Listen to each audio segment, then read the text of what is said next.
Hello, wrenches, and welcome to the Wrench Turners Podcast 10 Mill Mastery Edition. It's a show where the lads and I discuss relevant topics to today's technicians and service leaders. In today's episode, Stephan brings up a really important question about kind of recent topics, actually. Is EV adoption coming, or is Tesla fixing to destroy its competition? Let's get into it. Stephan. So on the topic of recharge, so I'm going to completely, shift this whole conversation here and see what you guys have heard through the pipeline, perhaps. But I caught wind that Ford is going to piggyback off of Tesla's supercharger network, and I'm very curious to see if this is going to be the nail in the coffin for EV vehicles. And the reason why I say that is because Tesla controls quite the network throughout the United States and in Canada. And if all the OEMs have to piggyback on their network, is this how Tesla kills their competition, or is this how we shift into an EV culture that is actually sustainable? So, opinions, comments, concerns. GM Thursday or Friday announced that they are also working out a deal that they are going to be charging on Tesla's network as well. So it's not just Ford. I think it's going to be a huge step in the right direction for EV vehicles because it opens up a network of fairly reliable chargers for not just Teslas, but also for Fords, for General Motors, for whoever else works out and negotiates. So it's going to help with the infrastructure issue.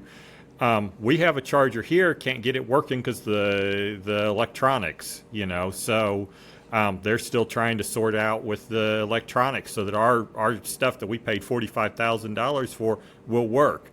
As far as I know, we're the only charging station here in this town. Having these networks open, apparently they did get something working because we had a Nissan Leaf in here charging on Friday. So having these things available that can go across brands is certainly going to help and improve the situation. Now, is it the end-all be-all? No. But is it going to help? Absolutely. Richard, what's you crossed your arms as soon as the question was asked. So I've once the announcement came out with Ford and then the announcement came out with GM, I did some digging into it. So they're basically going to roll the licensing to gain access to the Tesla network into Ford and GM. So that doesn't mean that those two manufacturers will continue to use the ISO connector. They're not going to use Tesla's proprietary connector. They'll be able to use the full network with an adapter. Tesla has already stepped up and they've already started to change. They were adding it onto their supercharger network where there's going to be an adapter there. There's a way to access the Tesla network from a non-Tesla ownership standpoint, but you have to buy into it. You got to pay membership, I believe. I can't remember what the fees are, but Tesla, it's going to be beneficial for the entire EV industry because Tesla has a dedicated network across both Canada and the US. There's other networks out there. There's one called Electrify America, which I've seen nothing but horror stories from. Rivian, I've seen enough Rivians burnt to the ground connected to an Electrify America charger. I've seen Hummers burnt to the ground connected to an Electrify America charger. I don't know what's wrong with their infrastructure. I'm not too sure what's wrong with their software, with their safety latches. I'm not too sure what's going on there, but I've seen enough images of EVs burnt to the ground connected to an Electrify America charger. I don't know what the hell's going on there. I think is it going to be beneficial for the EV user? Hell yeah. Is it going to be the end all be all to EV adoption? No. There's physically not enough material in the ground to build enough lithium ion batteries to support this push, this governmental push for EV adoption. I don't think it's great being in Canada and the US. I'm going to go buy an EV and I don't have a tailpipe. I don't have any emissions. Are you insane? You still have emissions. There's still, just because you don't have a tailpipe doesn't mean that you're not pushing emissions into the environment. The comparable scale, if you take an F-150, right? An F-150 with a standard 40-liter tank will give you 1,000 liter, or like 1,000 kilometers to the tank. That's straight up, right? If you take an F-150 Lightning and try and give it a battery pack that gives it 1,000 kilometers of range, how much carbon it's produced or used throughout its entire lifetime is almost double that of the ICE version. There's a whole chart out there. There's a whole statistic out there. EVs, they serve their purpose. They're great in large metropolis areas, but that's not the way to go. It's for large. If you want to drive from one end of the country to the other, it's going to take you, to drive from here, from where I'm at to Ontario, it's like 40 hours in a car, like in an ICE vehicle. That's 40 hours. That's going down through the States and back up, because nobody wants to drive through Saskatchewan and Manitoba to Ontario. Nobody does. But to do that in an EV, like you're looking at tripling. You're looking at 100 plus hours to drive that distance in an EV. Until we get there, this mass adoption it's going to fail. Tesla has they were the number one selling, the Tesla model, was it the Y or the 3, was the number one selling car on the market. They beat Toyota. Like, I don't think anybody understands that. They beat Toyota as the number one selling car. But what people don't understand is, in order to meet that marker, they also signed a huge contract with Budget Rent-A-Car. So will EVs get there? I think they will, but I don't think it's the end solution. It's great for me because more and more people are repairing their vehicles. We're starting to see, 20, 30 plus year old cars that people are like, you hand them a ticket with $6,000 worth of repairs on it, and they're like, yeah, do it. And you're like, oh, okay. So it's great for me on my aspect, because I'm seeing that. I don't know if you're seeing that, Stephan. I'm pretty sure Russell's seeing it. We're seeing a lot more customers maintain and take care of their older vehicles and making them more reliable. But this Tesla adoption isn't going to be the nail in the coffin. I mean, I don't know if you guys know the Hyundai Ioniq 5.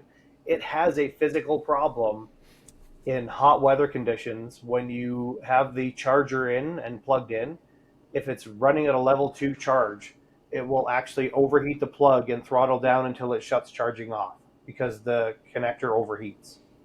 And then it will start back up, and it'll start and then ramp down. So there's so many issues right now with EVs. I mean, GM just discontinued the Bolt. So the Bolt's gone as of 2023. And then we're getting, the Equinox, the Blazer, the Sierra, the Silverado, the Hummer.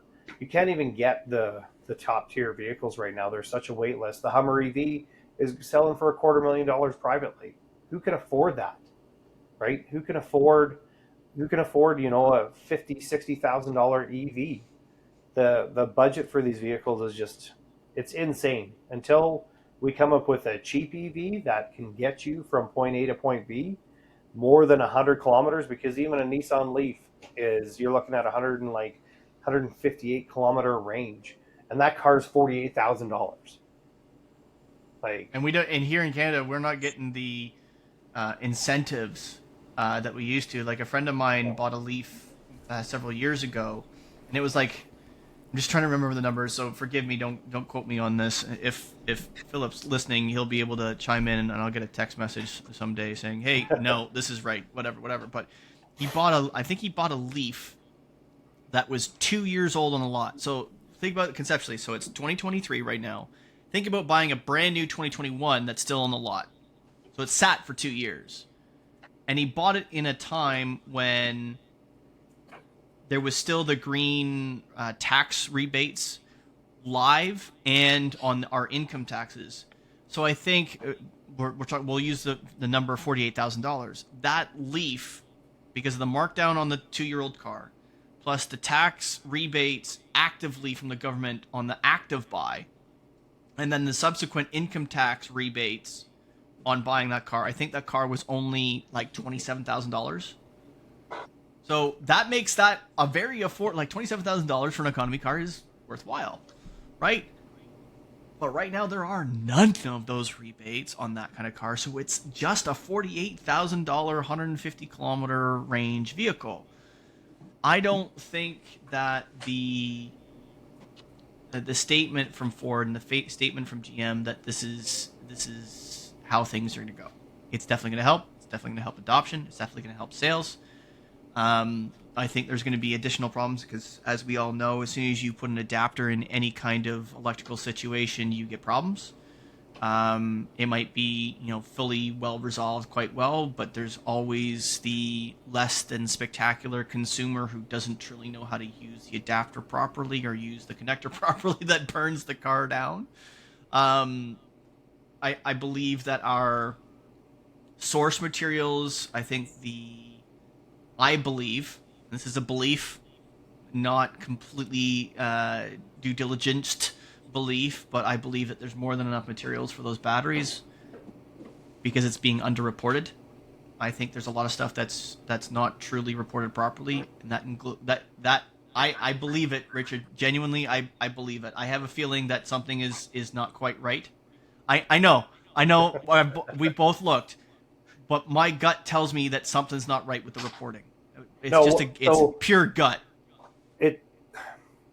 So that's the thing. Like, what the hell? I just saw something about there are enough vapes thrown out in a year to make the equivalent of, I think it's like 6,000 EV like vehicle batteries. They're not recycled. They're tossed in the garbage. How many cell phones are tossed in the garbage? They're not recycled, right? Like that's the whole. This is the whole conspiracy theorist in me. This whole green push. Green technology isn't green. I don't know how many people hear that and they immediately think like, oh, arguing point.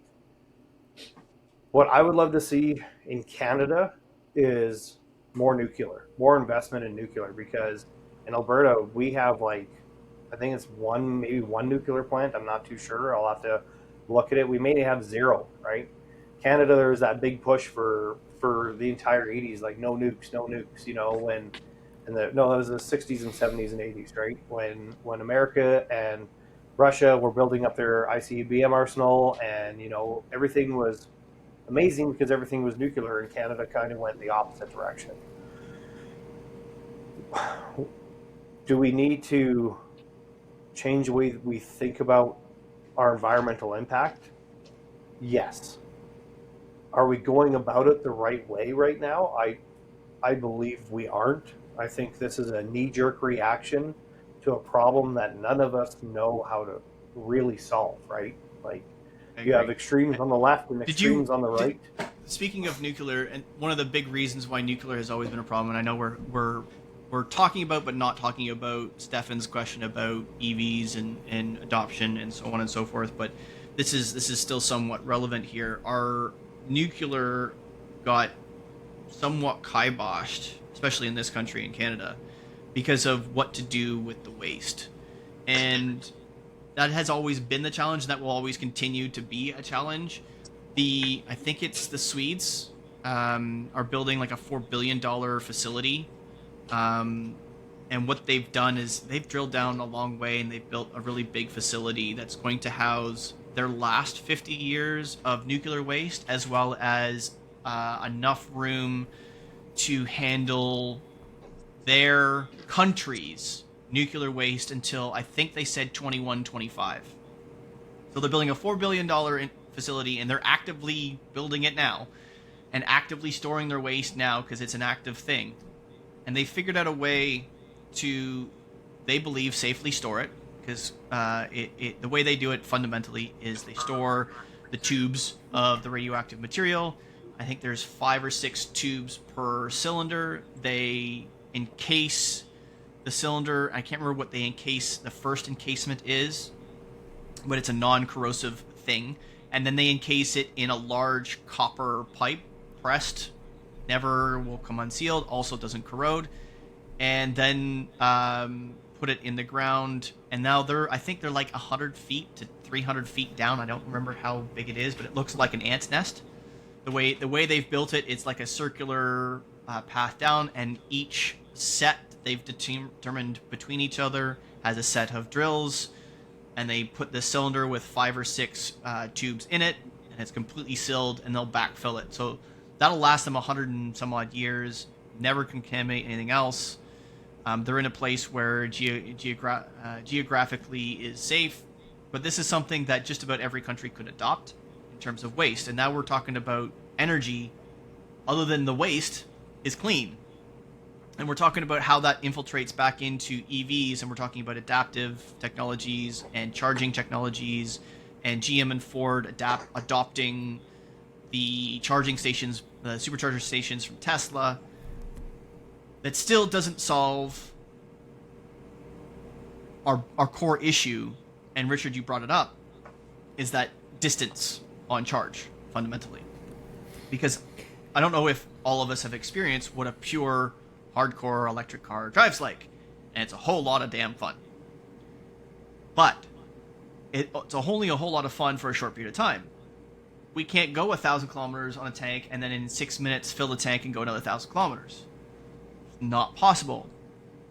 No matter how big the battery is, and if I understand correctly, on the Tesla Semi, it's 2 battery packs. They're 8,000 pounds piece, which is like having 2 Hummers in the truck. So that complicates other things like runaway. Like that's 16,000 pounds more than the average semi truck, irrespective of trailer.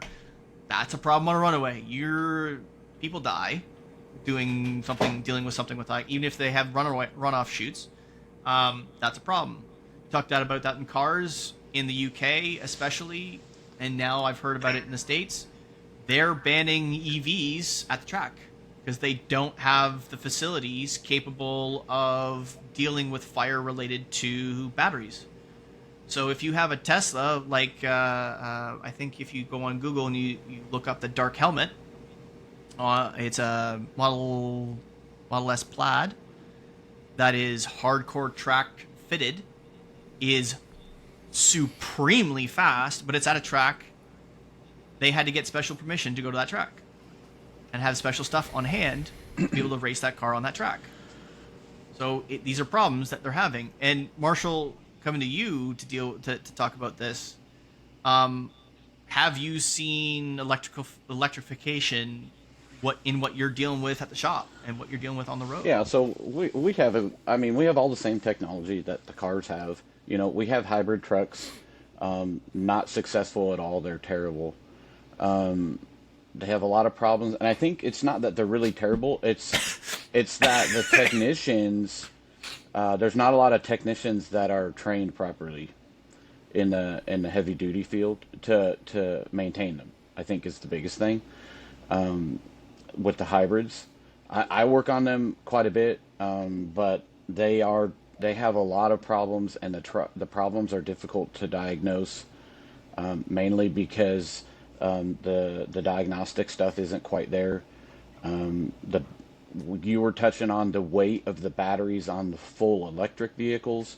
Where that poses a problem for us in Class 7 and Class 8 is that our vehicles can only weigh a certain amount, right, for DOT purposes, and same for in Canada. The heavy-duty trucks can only weigh a certain amount because they have to travel on roads that can only carry a certain amount of weight. So there's a reason why you see a truck pulled over, you see a police officer in an SUV, and he's carrying boxes with him. Those are scales, and he's going to throw those scales under there, and that vehicle can only gross a certain amount of weight. Well, if we can only gross a certain amount of weight, and we add 8,000 pounds times 2, 16,000 pounds to the truck, that's 16,000 pounds less cargo that the vehicle can carry. So those companies make their money on the amount of cargo that they can carry. So if we add 16 pounds, or go ahead. I had just a quick question. How much does the engine and the transmission weigh on one of those trucks? Oh, they're heavy. To put it in perspective, I think a 5.9 Cummins, just the engine wet is like 1,000 pounds. So, if we put that in scale, the engines that I work on are 15 liters. They're almost, they're considerably bigger. It's still not 16,000 pounds. Yeah, I mean, it's not 16,000, no. But taking... No. So you're going to have the transmission, the electric transmission. You are going to have that. So the weight of the transmission doesn't really come out, but the weight of the engine does. So say we reduce the weight by 5,000-pound engine. I'm just guessing. I'm not sure. So there is some, removing the 5,000-pound engine covers some of that weight difference. But again, yes, it is a reduction in cargo by, say, 10,000 pounds. Right. So the trade-off is not that great. We have the same problems you guys have with distance for the full electric vehicles. We are certifying our techs in them, but what I foresee, we already have alternative fuel zero emission vehicles that we've been running heavily for years, and we're getting 800,000 miles out of those trucks reliably. And the maintenance costs are not much more, or probably even to the normal diesel engines. So reliability is not a problem. Refill stations for natural gas are probably very comparable to keeping a diesel setup at your fleet location. So I really feel like the way that they're going to start leaning in heavy duty is alternative fuels. All of the engine manufacturers are releasing alternative fuel engines. Cummins is all in on alternative fuels, so in the next 5 years they're going to convert all of the engines that they offer, and all chassis are going to go to only 3 engines, and they're all multi-fuels. They can run on hydrogen, they can run on natural gas, they can run on diesel. So they've gone all in on natural gas. And I know that they have some electrical portions, but they're leaning very heavily in natural gas. And as far as our master tech programs go, you can go, they let us choose alternative fuel or electric vehicle to go master. And I would say probably 80% of the technicians, they're leaning into alternative fuel also, because that's what we see. I think I've seen 3 fully electric trucks ever. So, Russell, what were you jumping in there? I had some questions about the emissions controls on those. If it's switching over to CNG or to hydrogen, do you need the same level of NOx control and soot control that you have on a diesel? Yeah, so they're not literally a multi-fuel, so that one engine is not running on all 3 options. So it's build to suit, but they're going to it's one engine, and you choose that one fuel, I believe, is how they're doing it. Mm-hmm. Okay, so on the hydrogen on hydrogen, I know you wouldn't need it because it's just water and heat are the emissions. But on the natural gas, would you need all of these emissions things? Yeah, so that you have on the diesel. Yeah, it has an almost DPF like setup in it, and it also has what's similar to an SCR system. It has 2 sections, and it's just different material in the cans, and they don't do active regens like the diesel versions of them. And they got a completely different intake assembly that is metering the fuel and all of those things. It's very comparable to like a carbureted setup, and a lot of people, I find the propane, the natural gas setups, they're insanely easy to work on. Once you start working on them, they have a completely separate module that controls the fueling, and then they have an ECM. But all the buses in our area, they're all running on propane. They're Ford Roush V10s that run on propane. So when I go to the bus garage, they're all propane engines. I saw the big smile on Richard's face. What? Well, I want to hear just a quick there for Russell. What's the smile on Richard's face? Just the 80s are calling. They'd like their vehicles back, please. That's the propane. And I'm just and just a little tidbit. I just did a quick search before Russell gets back in here. I just did a quick search. So the only thing that I can find quickly without doing my hardcore due diligence, which I like to do, but just as a shout out here, Elon posted back in November, the Tesla Semi did a 500-mile journey with 11 concrete barriers, and somebody kind of did some rough math. And if you take out the weight, because he posted the total weight, so 81,000 pounds was total weight, including trailer and the concrete barriers. And if you do some best guessing based on the concrete barriers and the trailer, their deduction is that the semi is 27,000 pounds, which, if I understand rightly, and Marshall, correct me if I'm wrong, a traditional semi should weigh between, not should weigh, but typically weighs between 15 and 25,000 pounds. So it's really only like a 2,000 pound bump. Yeah, so a 15 liter Cummins engine wet weight is 3152. That's just the engine, though. I'm talking about what's the tractor weight of that 15-liter Cummins truck? What's that? Give me 1 second. I tell you, I'll even select a model, so a very popular Kenworth model, so we can be pretty precise.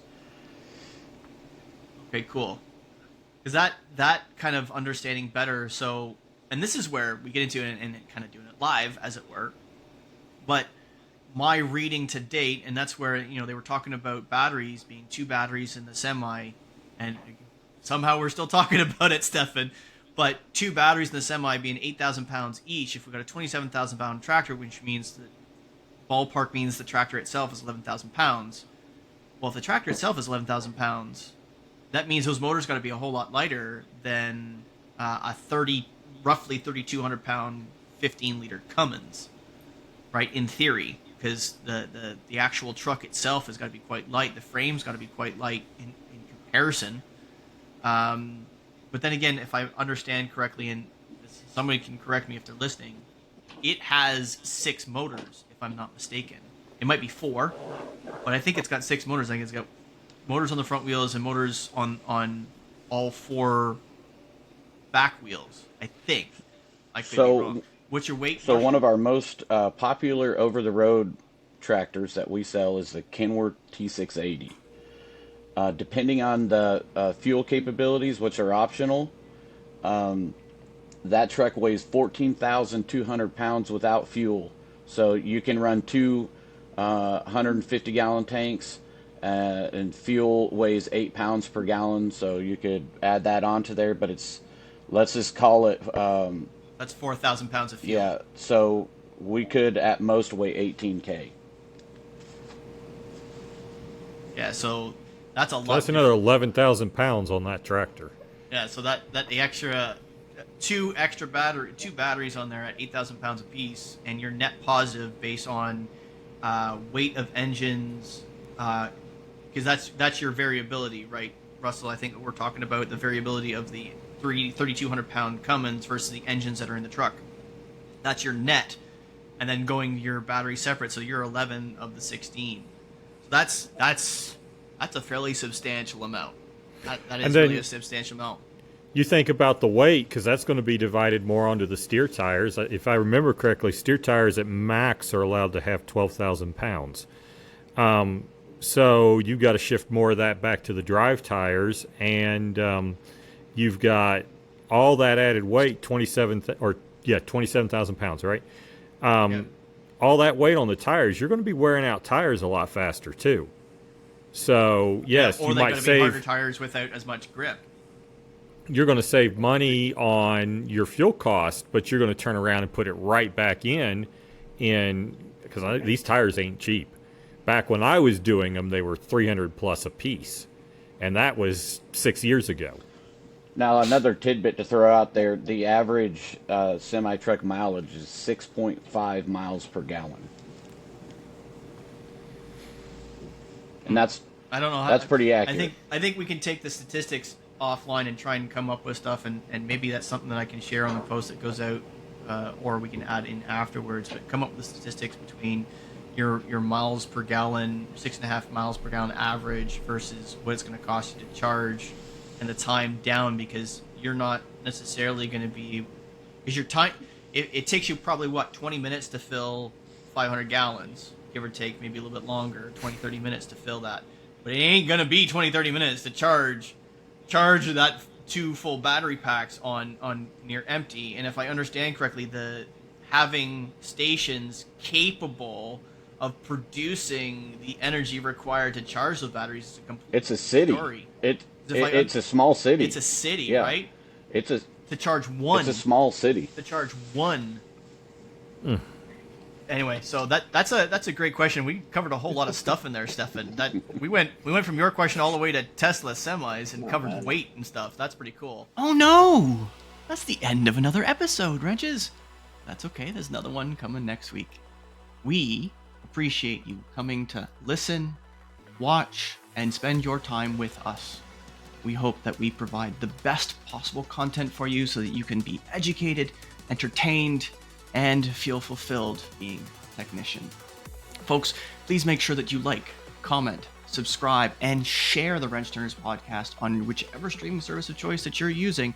Make sure we get in front of the most amount of technician eyeballs and ear holes that we can to spread that message of positivity. Remember that it drops every Tuesday, Wednesday, Thursday, and Saturday weekly for the most insightful technician content you can find anywhere. Remember that negative pushes, positive pulls, and always clean your toys before you put them away.